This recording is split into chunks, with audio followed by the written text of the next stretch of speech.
Welcome to the Montrose Manor How To podcast series.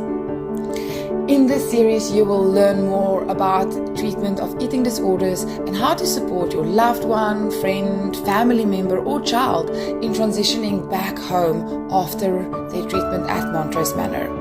It helps to provide an understanding of the skills, tools, and processes that they go to, and also give you guidelines and practical strategies to implement in the transition home. The podcast is recorded by the Montrose Manor therapeutic team, and the voices you will hear are those of Madeleine van den Berg, occupational therapist, Firdaus Ahmad, occupational therapist, Lisha Mostert, registered counsellor, Megan McCall, clinical psychologist, and Diane Iverson, the dietitian.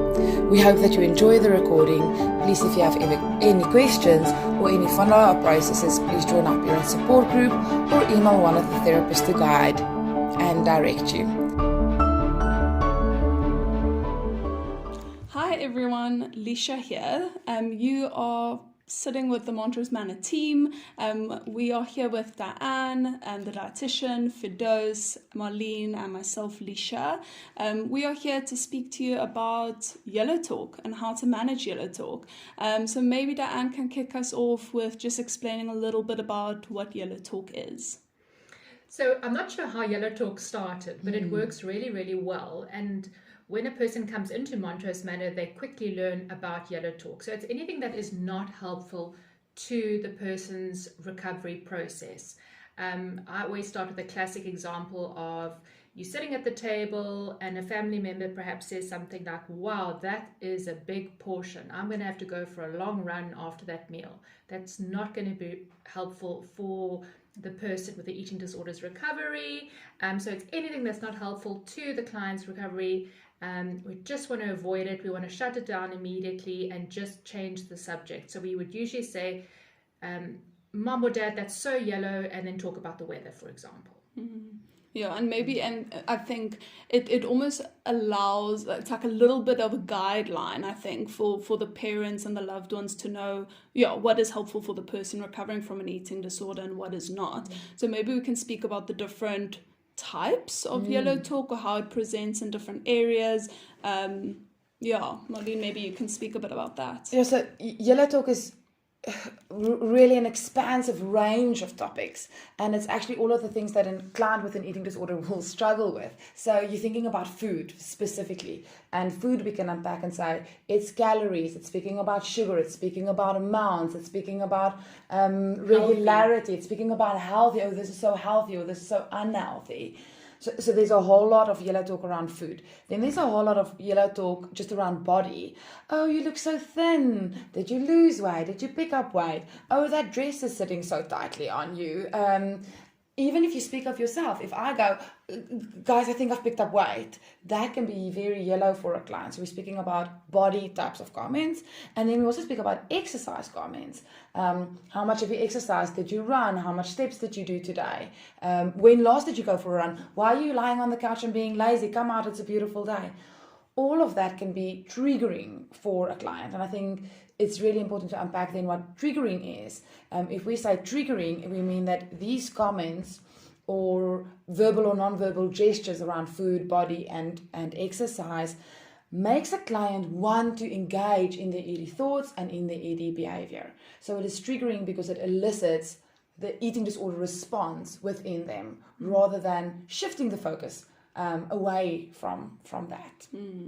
Yeah, so I guess just to be clear, everything we're speaking about now in terms of yellow talk is what we want to avoid, that we want to refrain from. And obviously it's going to slip in from time to time. I think we are so conditioned to speak about these things, but just trying to refrain from having our conversations be too yellow.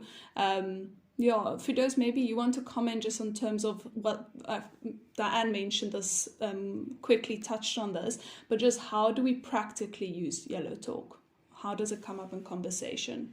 So I think with the clients very often when you sit around the table and then someone will slip a comment about portioning, and this is kind of where you'll then just be like yellow, because a comment like that can make the client start thinking a lot more about, if your portion is that big, now suddenly mine is, oh wow, mine is actually quite bigger than yours. And then it sets their mind off into a spiral. So being able to just say yellow, everyone understands yellow is my safe zone, you don't go there. And that's immediately the conversation stops. And then we can talk about, oh, like, look at the weather, or how was your day? So just shifting the focus to something totally different, taking it away from food, or if you're going maybe even shopping, think about how many times we go shopping with our families, and then suddenly you're putting on this dress, and now you ask your mom for a comment, and your mom's like, whew, you look quite cute in that dress. That's more appropriate. But if she was to say something like, oh, it's sitting a bit tight around your hips, immediately your mind goes into the spiral of, oh my God, now my hips are looking, oh, and the mind just starts to wander. It sets the ED off. So being able to just be like, yellow, no, and changing the conversation is the most important thing. And I think it allows for a practical, I almost want to say like a glimpse into what is going on in the person's mind. It allows family members and loved ones just to understand, okay, this is where my brain is now running with what you're saying. So it's a way for them to have a boundary and just guide to a conversation that's more appropriate and moving focus away from the food. Anything that you guys think we need to know in terms of how to manage yellow talk? Because I'm also thinking now, this is maybe the immediate families maybe going to be educated on this, but what about the extended family? Because often they probably will have no idea of what we're referring to if we say yellow talk. Yes, I think we need to be a little bit careful with yellow talk, because not everyone will know that, and that it's also the client's responsibility or the loved one's responsibility, and then the family's responsibility to educate immediate family or friends around it. Ideally, we're looking at something like the body positive movement that is saying that all bodies are, like all bodies matter and all bodies are okay, which to a large degree we support in our clinic. But then to actually say, like, what body positivity is really about is to say it's not about your body. And I think that's important when we think about yellow talk, is to actually help families and people with eating disorders, friends, to say, let's not speak about bodies. Like we always say, the least interesting thing about you is what you ate, how you look. It's just not interesting. So let's speak about things that are more helpful. And I think what we want to start is a culture shift away from body shaming, a culture shift away from food shaming, a culture shift away from what we believe is very orthorexic, like an over focus on my exercise, that you are more than your body, you are more than what you eat. And I think that's what we want to kind of educate and perpetuate in families and friends, is to say, let's speak about how interesting your day was, or what you learned, or how you handled the situation, rather than to make a comment about, oh my word, you look like you've gained weight. You're almost moving towards body neutrality rather. Exactly. And we need to remember that people who suffer from eating disorders are really overly focused on speaking about. These are people that will casually start to speak about food and oil, and you will almost be kind of like colluded into a conversation about how much oil, how much butter, this article that I read, this thing that I said. And so when we look at an individual with eating disorder tendencies, and we look at how much space does thought, space does like exercise, body, food take up in their thoughts, it is an incredible amount. So because these individuals tend to speak about these yellow topics so often, as family and friends, we need to help them by shifting away from this.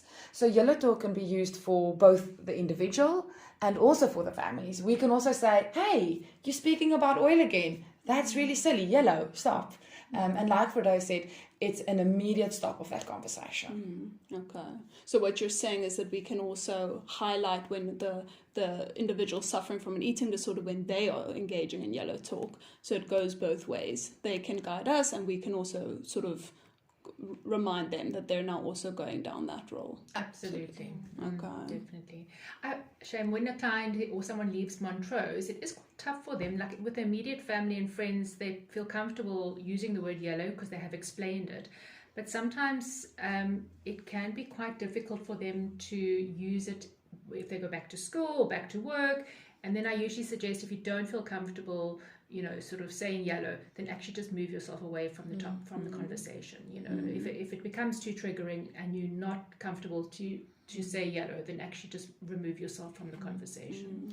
Even I think to rather than using the word yellow, to say, I'm struggling with this conversation, or this is triggering for me, or I'm now immediately imagining an individual with an eating disorder that is still school going, so going back to school and being with a group of friends, and then they start to speak about hair and nails and what dress I'm wearing to the next party, and that child might be very overwhelmed with that conversation, but like you say, Diane, might not feel confident or assertive enough to say, then actually to remove themselves from the conversation and make up an excuse and like, I'm quickly going to go to the bathroom. Or maybe if they feel confident enough to say, guys, this is not a nice conversation, like let's speak about something else. Or as we speak in a lot of podcasts about almost having a bit of a buddy system and saying to a close friend, like whispering to a close friend, this is really making me uncomfortable. Let's speak about something else. If we also think about the adolescent population, yellow talk will extend to speaking about suicidal tendencies or behaviors, speaking about my depression or anxiety too much, just speaking about traumatic events. There's a lot of things that can actually be traumatic, and yellow talk educates clients and family to be mindful about what we say. That's the bottom line. Let's be mindful about the conversations that we have and the comments that we make. And again, I think it comes in so quickly, so easily that we engage in yellow talk. But I think, again, just using this as a bit of a guideline, checking in with yourself, also trying to notice how quickly we fall back into this pattern and how quickly we speak about these things, so that we can just support our loved one in their recovery. I think that's it from the team. Thank you so much for listening. We'll speak to you again soon.